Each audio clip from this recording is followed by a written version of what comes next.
Welcome to No Longer Conformed, my online teaching and preaching ministry. We're studying the book of Revelation, this study which I've entitled The Unveiling. In this session, we're looking at Revelation chapter 14, verses 14 to 20, warfare in vain. Well, let's take a look at those verses as we begin this session. Then I looked, and behold, a white cloud, and on the cloud sat one like the Son of Man, having on his head a golden crown, and in his hand a sharp sickle. And another angel came out of the temple, crying with a loud voice to him who sat on the cloud, "Thrust in your sickle and reap, for the time is come for you to reap, for the harvest of the earth is ripe." So he who sat on the cloud thrust in his sickle on the earth, and the earth was reaped. Then another angel came out of the temple which is in heaven, he also having a sharp sickle. And another angel came out from the altar who had power over fire, and he cried with a loud cry to him who had the sharp sickle, saying, "Thrust in your sharp sickle and gather the clusters of the vine of the earth, for her grapes are fully ripe." So the angel thrust his sickle into the earth and gathered the vine of the earth and threw it into the great winepress of the wrath of God. And the winepress was trampled outside the city, and blood came out of the winepress up to the horses' bridles for 1,600 furlongs. What a scene. Remember, this is a preview to final events. There are three questions which present themselves here. Who are the reapers? Why are they reaping? And what are the results? First of all, who are the reapers? Well, Jesus Christ used the name Son of Man for himself 81 times in the gospel record. He is wearing the victor's crown coming out of heaven to conquer his enemies, and angels are involved in the judgment. The sharp sickle is used for carrying out the judgment. It represents a very swift and devastating judgment. It says a white cloud. Then I looked, and behold, a white cloud, and on the cloud sat one like the Son of Man, having on his head a golden crown, and in his hand a sharp sickle. And another angel came out of the temple, crying with a loud voice to him who sat on the cloud, "Thrust in your sickle and reap, for the time has come for you to reap, for the harvest of the earth is ripe." So he who sat on the cloud thrust in his sickle on the earth, and the earth was reaped. It is made clear with 4 references to cloud who is executing the judgment here. Does this imagery sound familiar? Acts chapter 1, verses 9 through 12. Now, at the ascension of Jesus, now when he had spoken these things, while they watched, he was taken up, and a cloud received him out of their sight. And while they looked steadfastly toward heaven as he went up, behold, 2 men stood by them in white apparel, who also said, "Men of Galilee, why do you stand gazing up into heaven? This same Jesus who was taken up from you into heaven will so come in like manner as you saw him go into heaven." Then they returned to Jerusalem from the mount called Olivet, which is near Jerusalem, a Sabbath day's journey. Also, Daniel chapter 7, verses 13 and 14. I was watching in the night visions, and behold, one like the Son of Man coming with the clouds of heaven. He came to the Ancient of Days, and they brought him near before him. Then to him was given dominion and glory and a kingdom, that all peoples, nations, and languages should serve him. His dominion is an everlasting dominion which shall not pass away, and his kingdom the one which shall not be destroyed. Then Zechariah chapter 14, verses 3 and 4. Then the Lord will go forth and fight against those nations, as he fights in the day of battle. And in that day his feet will stand on the Mount of Olives, which faces Jerusalem on the east. And the Mount of Olives shall be split in two from east to west, making a very large valley.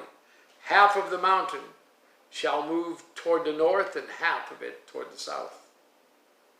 So who's reaping? Well, certainly the first one on the cloud was Jesus Christ.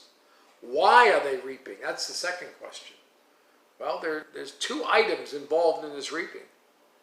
There's the harvest and there's the vine.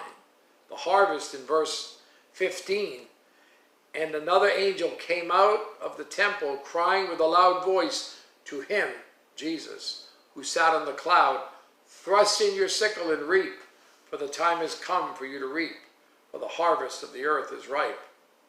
And then second is the vine. In verse 18, and another angel came out from the altar who had power over fire, and he cried with a loud voice to him who had the large sickle, the sharp sickle, saying, thrust in your sharp sickle and gather the clusters of the vine of the earth, for her grapes are fully ripe. Listen, don't confuse these two. They're different. The harvest refers to the peoples of the earth in general who are without any spiritual life. They're ripe. They're dried or withered. It's time for judgment. The altar refers to the prayers of the martyred saints, calling for judgment from under the altar. This is the vine of the earth. Again, the unbelievers versus the true vine.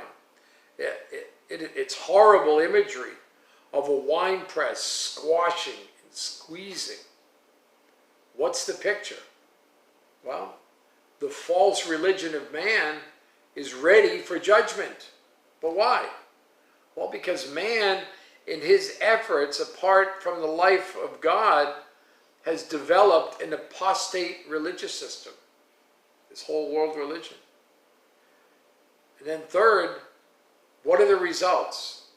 What is this referring to?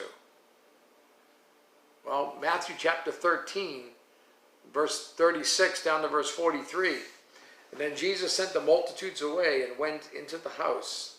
And his disciples came to him, saying, explain to us the parable of the tares of the field. He answered and said to them, he who sows the good seed is the Son of Man. The field is the world. The good seeds are the sons of the kingdom, but the tares are the sons of the wicked one. The enemy who sowed them is the devil. The harvest is the end of the age, and the reapers are the angels. Therefore, as the tares are gathered and burned in the fire, so it will be at the end of this age.